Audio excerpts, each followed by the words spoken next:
There's no mercy in this world, just hunger-thirsty persons in different versions. Each new update, that shit worsens. Why? Pull back the curtain and you'll see the different vermin. We all have different burdens that all seem to cause disturbance. Yo, so do me a favor, don't treat me like a neighbor. Don't need the different flavors of your problems just to savor. I've got my own issues, I need a comb to get through. Don't need to groan with you, just go get your own tissue. Hey, welcome to Church Folks. I'm Drew, one of your co-hosts, and this is James. And we just kind of want to introduce ourselves and talk to you why we created this show. This is our first episode, and Yeah, so we're excited, right? very. And so this show is just about church folks coming together, talking about our experiences in church, things that we've seen in church week after week. We have these conversations individually, and so just bringing it to the YouTube streets to offer our 2 cents based on what we're seeing and just our opinion on what we're seeing. James, you want to add anything? Yeah, I'll chime in with Andrew. I mean, I think it's necessary. As he stated before, I know that I constantly talk to people about this, and it's very interesting now at our ages, we're seeing a lot. We experiencing a lot.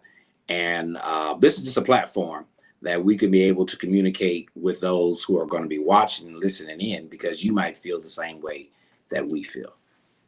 Yep, exactly. And so our intention is just to have those healthy dialogues, and sometimes you'll agree with what we're saying, and sometimes you won't, and that's okay, right? So we just kind of want to talk through our early church roots, and so I'll turn it over to James and let him kind of share, what did church mean to him growing up. Wow, Andrew, church to me was very foundational in my family. I'm originally born and raised in Akron, Ohio. My father was raised in Cleveland. My mother, my twin brother, and my older brother. It was always embedded in our family. So first, my father was Methodist. My mom was Baptist.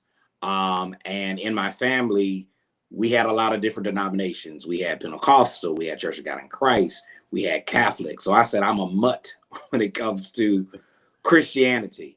And my father, my mother worked hard. My dad was a trustee. I say I'm a DK. I was a deacon's kid. My mom they sung in the choir. They were ushers, church secretary. So it was embedded. Nanny, who was my great grandmother, we went to church. So I would say for me as a little boy, I love church. They used to say I used to cry if I didn't go to church, and every time it was available, I was there.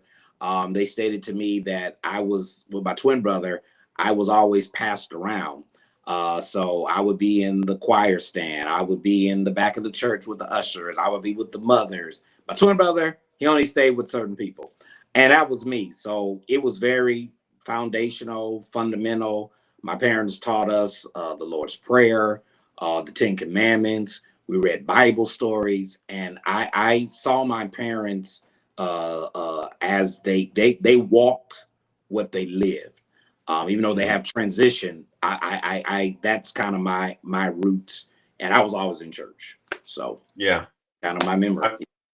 and the same thing for me. So I'm what, second generation PK.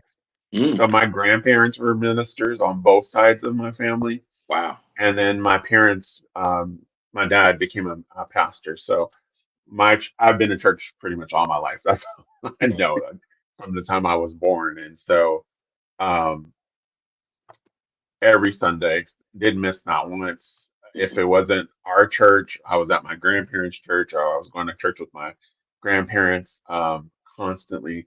And then as a PK, it's a little bit different for you because you're held to a higher standard and Oh, everybody knows who you are and sees you. So it's a little bit different. But it was more family oriented because you had all the different families within the community that attended that church. So, but yeah, earliest memories being on the front row, flipping through the Bible, going through Genesis page after page and stuff like that. So, wow. Yeah. so what role did you play in church, did you have any were you on like any usher boards or anything like that, or That's funny. part of And any organizations? I was a part of a lot. So when my mother, I always helped her when she was over the women's ministry. I used to go with her when she used to shop, and I used to help decorate. So I first started in the choir. I was in the children's choir. We call it the Sunshine Band. I was in the children's choir. Then we were in the youth choir, and I was a junior deacon. So I was a junior deacon at my church, me and two other kids. So we were actually preparing to be deacons. So we did all of that. I ushered, and it was funny because my mom and my dad were presidents and vice presidents of the usher board. So when we moved to Arizona, we were kind of at like a smaller church. So they played a lot of hats. And I was an usher. I didn't know none of the signs or anything. So I just stood by the door because I remember one time this lady needed a fan. I thought she needed a piece of paper to spit out her gum, and I just missed the sign.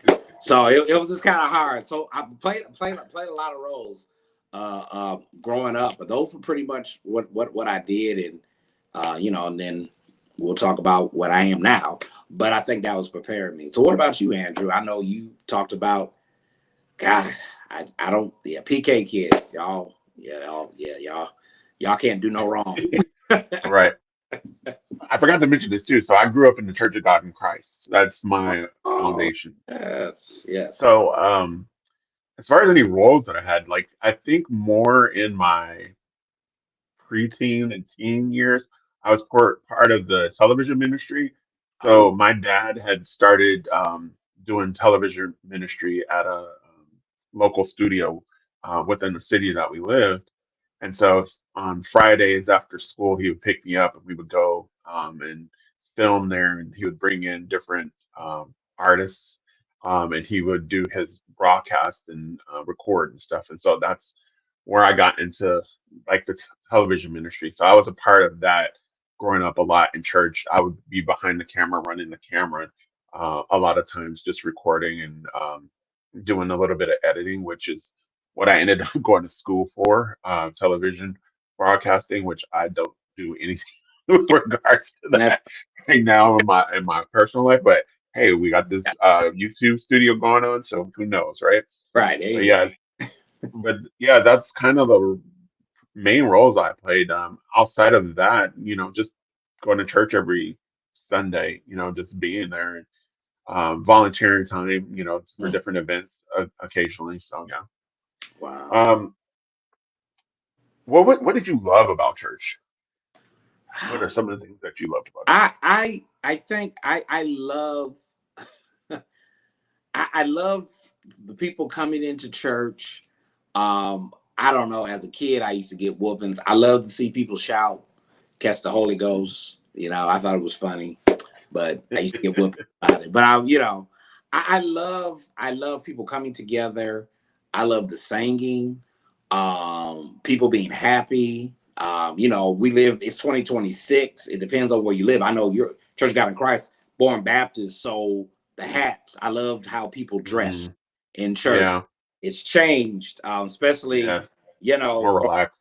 us. Yes, especially now converting to Columbus, being in Arizona. Summertimes we didn't do all that, and Yeah, I love that. It's just that's what I would say is crazy. I love church, and I know that sounds crazy. Like I loved it, and hmm anytime, like if my mom, I'd be like, I'm going to church with you. If there was concerts, if there was guest preachers or any events, I was there with my mom and my dad as a little boy, and yeah, I was just that's what I did. Yeah. What about you? What did you love about the yeah. church?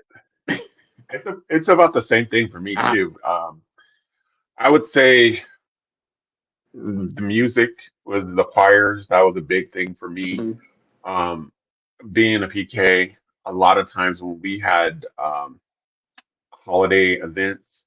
So my birthday is on Memorial Day, and so whenever Oh, we would have um, Memorial Day, my mom would be cooking, and everybody from the church would come over Wow. with their family. So I always had big birthday parties, or Wow. whenever we had a holiday, we always had big gatherings. Everybody would come over to our house all the time for everything. So I do remember like early on when my dad, he would put on different events within the community. So he Mhm. started doing like concerts Oh, where he would bring in artists. And so we would go out and pass flyers and put them on people's cars to, get people interested in coming. And so we would do that on a Saturday, or just going out witnessing to other people, just through the park. They would throw community events in the park, things like that. So it's always been community for me yeah. in regards to just having a bunch of people around, like you said, dressing up. So Yep. Easter Sunday, Yes. we didn't see a lot of people wearing hats, but we always dressed up. So Oh, okay. the Easter pastel colors, the Yep. Easter baskets, all that type of stuff. The Easter speeches, we had to give the speech. Oh, remember those? Oh God. Yes. Yes. Yeah, Oh, yes. Yes. yeah. So those are some of the things Uh, that you know I loved about church. For you, when did faith become real to you? Like you go from the childhood memories, now you're getting into your teenage years, adult years, and now you're gonna, you know, make this thing real. I believe for me, when I saw my mother's faith and what she dealt with her battle with her illness, as long as my father. Now it was their faith, but I would really say, Andrew, when faith became real to me is when I experienced life. When Yeah. I hit rock bottom, when I had to go through my own battles and my own struggles, and I didn't have anybody else to lean on. I truly believe that that's when my faith felt real and personal. Mhm. When I saw my mother, and like I said, through her illness, she never complained, and my father, and it's like, God, I want to have that faith. You know what I'm saying? And Right. it really showed me what faith would really was. But he says he gives us each of us a measure of faith, Yeah. and your faith is not my faith. It only depends on Hmm. what we experience. But I would say for me, like, I mean, yeah, when life was lifing and I wanted to throw in the towel, that's when, and then, I'll go into it later when really I would say my faith really, really was personal. Yeah. Now I'm gonna Yeah. ask you that. What about your faith? When did you realize that your faith was personal? I, my teenage years, Mhm. because our family struggled a lot financially, Mhm. during my teenage years, and so um, there's times where you know we weren't homeless or anything, but we would live with family members, and um, I think praying and then immediately seeing God give um, a miracle or just Mhm. answer that prayer, like it was immediately. And so I know I see a lot of people where they question if God is real and things of that nature. Huh. I know that He's real because of all the things that He's done and blessed and how He's blessed my family. Yeah. They say favor's not fair, and I believe that I am highly favored.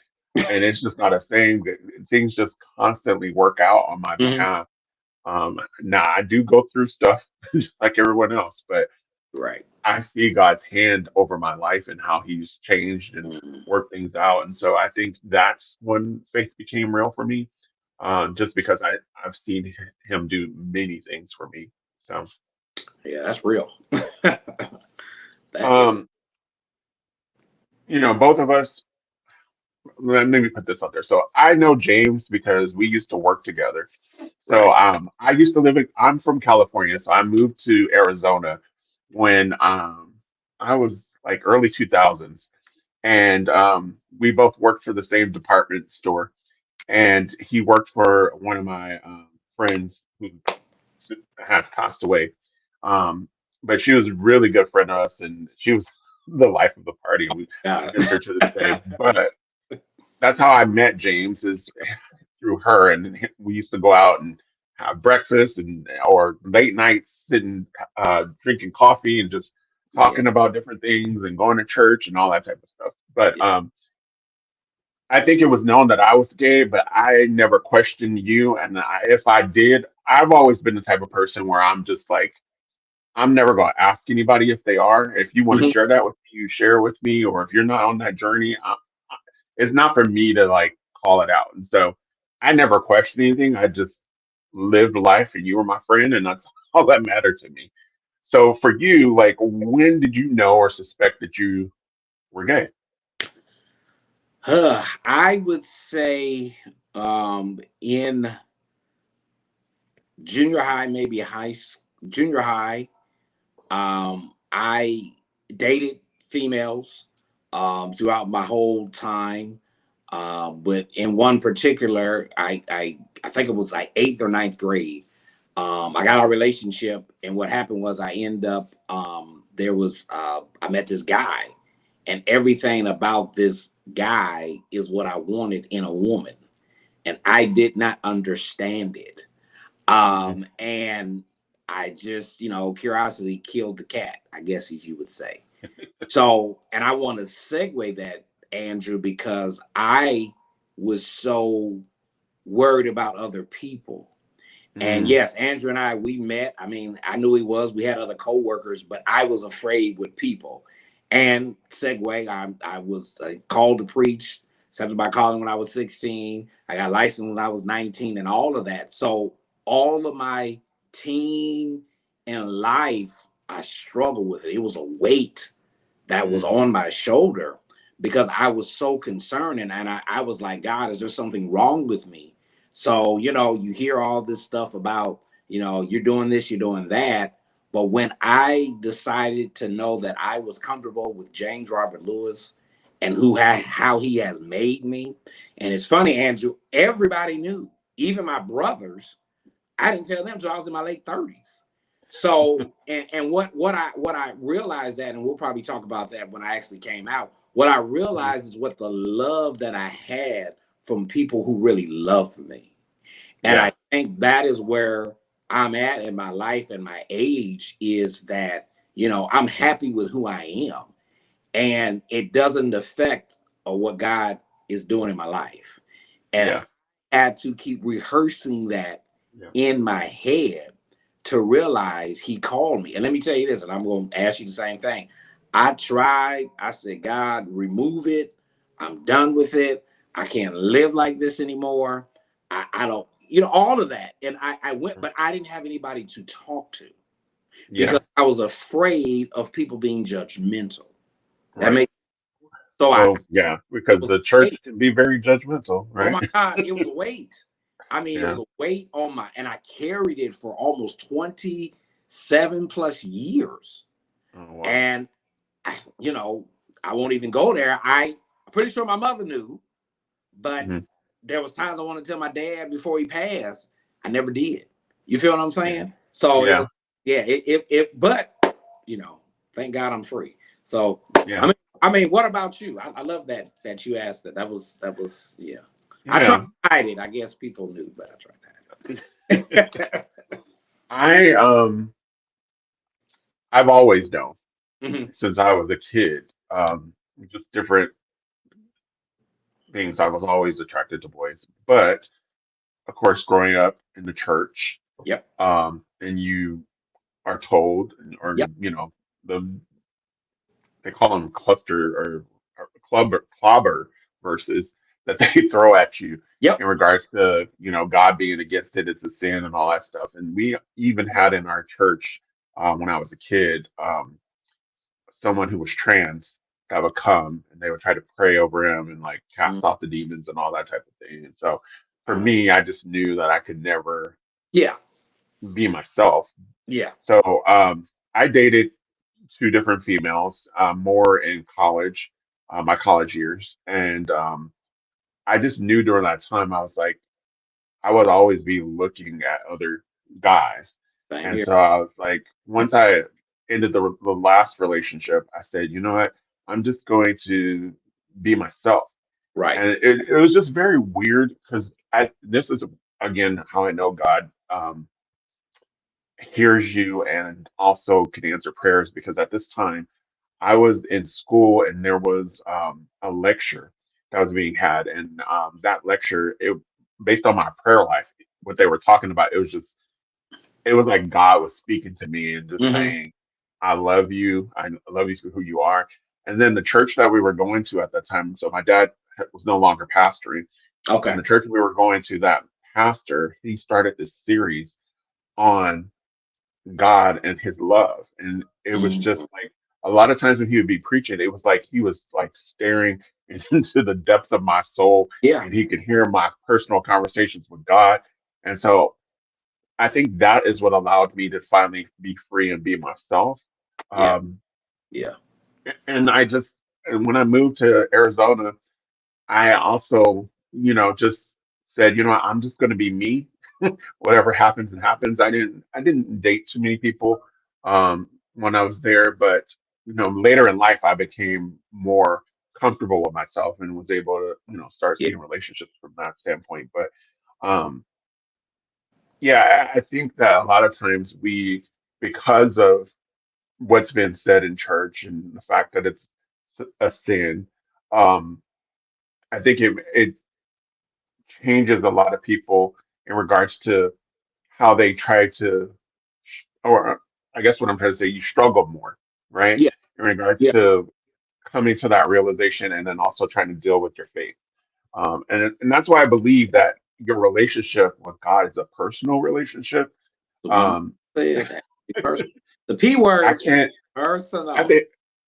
the end of the day, Yeah. like once I'm gone from this earth and Yeah. I'm in heaven, Yeah. it's only personal, Yeah. because I'm going to stand before God and God's going to ask me what I've done and judge me and Right. whatnot. That's right. And so you have nothing to do with it, or this other person has nothing to do with it. It's just that vertical relationship. And so that's how I live my life. I don't let a lot of what other people say about me phase me, because it's just a personal relationship with me Yeah. and God. So, It, it is. And I piggyback on that because hmm in Arizona, it's like I had to leave Arizona to be hmm myself here because I felt that nobody would accept me. But when I finally said enough is enough, it's like, I was in a relationship for 8 years. It's like, it's not fair for him to be a secret. You know what I'm saying? yeah, hmm And when I finally did that, yeah, some people shunned me and all of that. And I said, listen, I know the Bible, but like you said, God still loved me. And I'll segue and piggyback on that. That's when my faith started to know that it was personal because I yeah, left everything, everything. I left ministry, I left relationships to Arizona to come out here to try to be free. Then I publicly say, this is me. But the love that I got, like one of the hmm church mothers, she was the first person that called me. She said, baby, me and my husband knew the first time you preached when you were 18 years old. I said, no, you didn't, mama. She said, yes, we did. And wow, still loved you. And what happened was the outpour that I got hmm from social media, and I didn't do it to make people, whatever. yeah, I was tired, yeah, and yeah, it was so crazy. I mean, I was in tears because the people who truly, truly, really love you. yep, And one of my friends told me this. He said, Lewis, he says, I don't ever want, if the Lord calls you the pastor, I don't want to sit at your installation and you are sitting there lying to the people and you have this burden that's in your heart and you would die with a heart attack and a stroke because hmm you can't be free. He said this. He says, I used to pray for your deliverance, but I have to ask God to forgive me. I just need you to be disciplined and don't mm. be wilding out. Man, Andrew, that blessed my soul. I like what you said there, but I think also too, this is the perception of what people think Right. about gay culture is that we're just out here running in the streets And half not naked and just sleeping with random people. And right. that's not the truth. It's a No. stereotype, just like Very other much. stereotypes that are out there for, straight people Yes. or, Yeah. of different races. Right. Um, and it's just not that. Are there people that are like that? Yeah, but Yeah. there's people like you and me that are just normal, everyday people living Mhm. their life, doing what they Mhm. need to do. So I think when people interact with, gay people, they need to think about that, especially when it's your child or a family member that's coming in. Don't always assume that they're just out here and living this wild, crazy life because it's not true.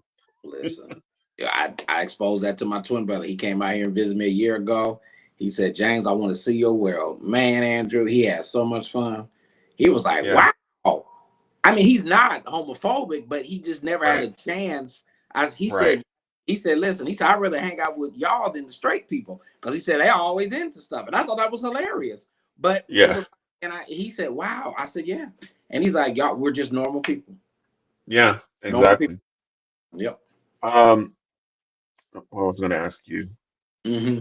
I think we kind of hit on what our faith looks like now, Yeah. um, and what church looks like now for you. Yes. So, um, besides that, did you have any other internal conflicts when it came to,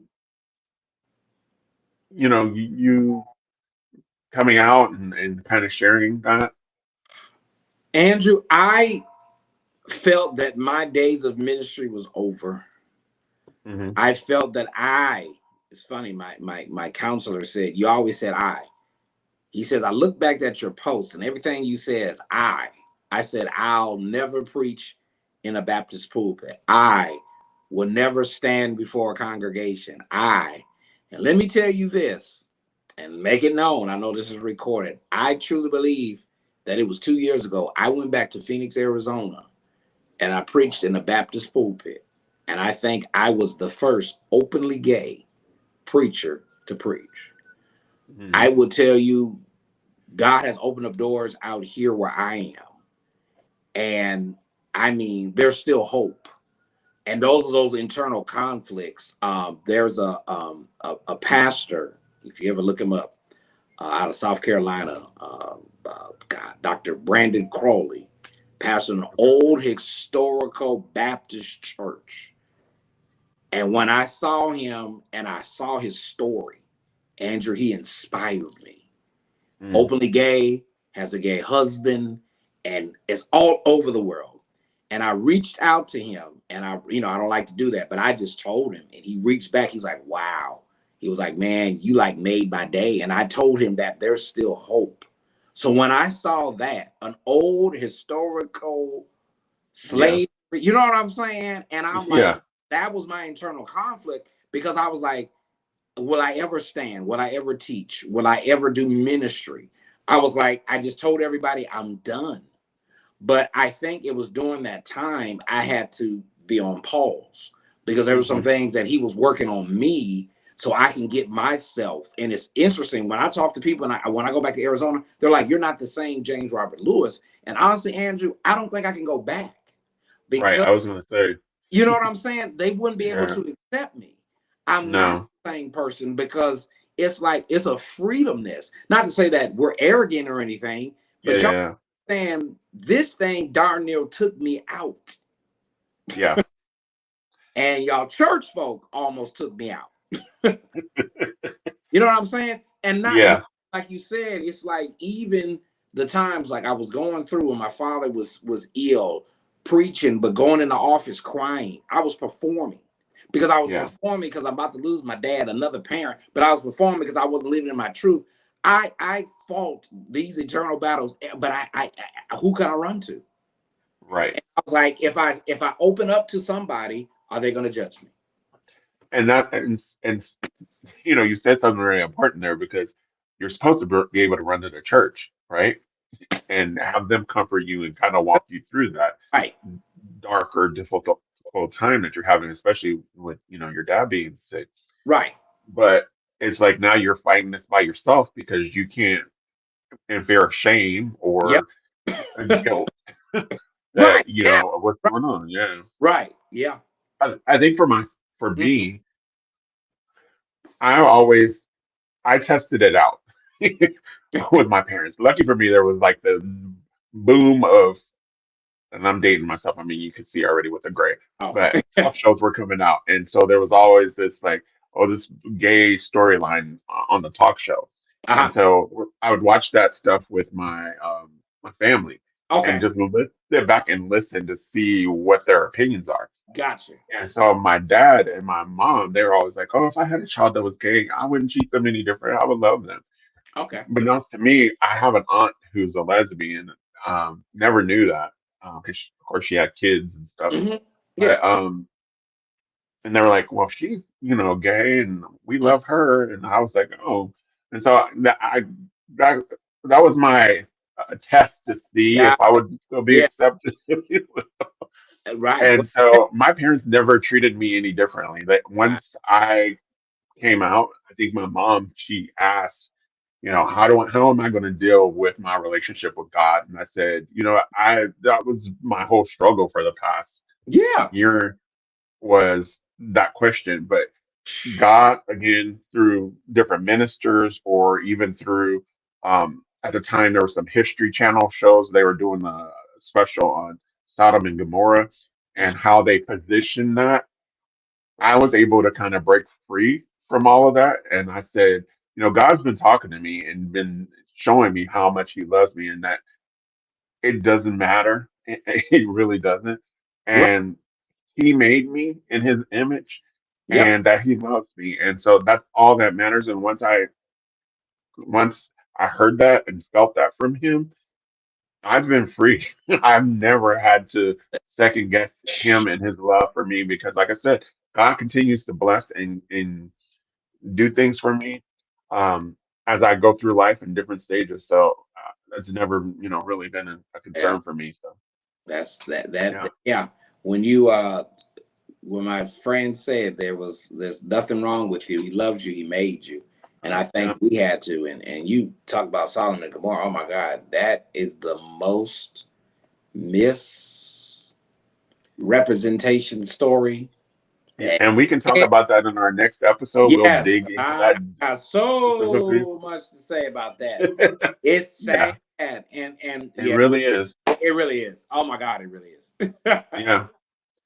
So if we mentioned earlier, this show is for church folks. I know we focused a little bit about us. We talked about being LGBTQ plus, but this is also for straight people as well. So we want you to watch, and we're hoping that these conversations help create a dialogue and conversation. Again, you're just getting our little 2 cents in regards to how we feel about whatever the topics are. Like and subscribe to this channel. And anything you want to say, James, before we close it out? No, this is great. We really want you to like, subscribe to the channel. We're gonna have some really great conversations, topics. I love when Andrew say this is for everybody, making it a platform for everybody. And we know there's gonna be people out there like, wow, we really, really need this because you're taking it from two people that are now like, hey, this is what we lived. And I know that our stories are going to reach so many people because you are waiting for a platform like this to be authentic, to be true, and be like, wow, yeah, this happened to me. And some of y'all are dealing with it now. And Right, exactly. Right. So stay tuned, and we'll see you guys on the next episode. all right, we'll see you. I feel like I'm losing my mind. Is everybody in the world blind? Please, Lord, give me a sign, a sign.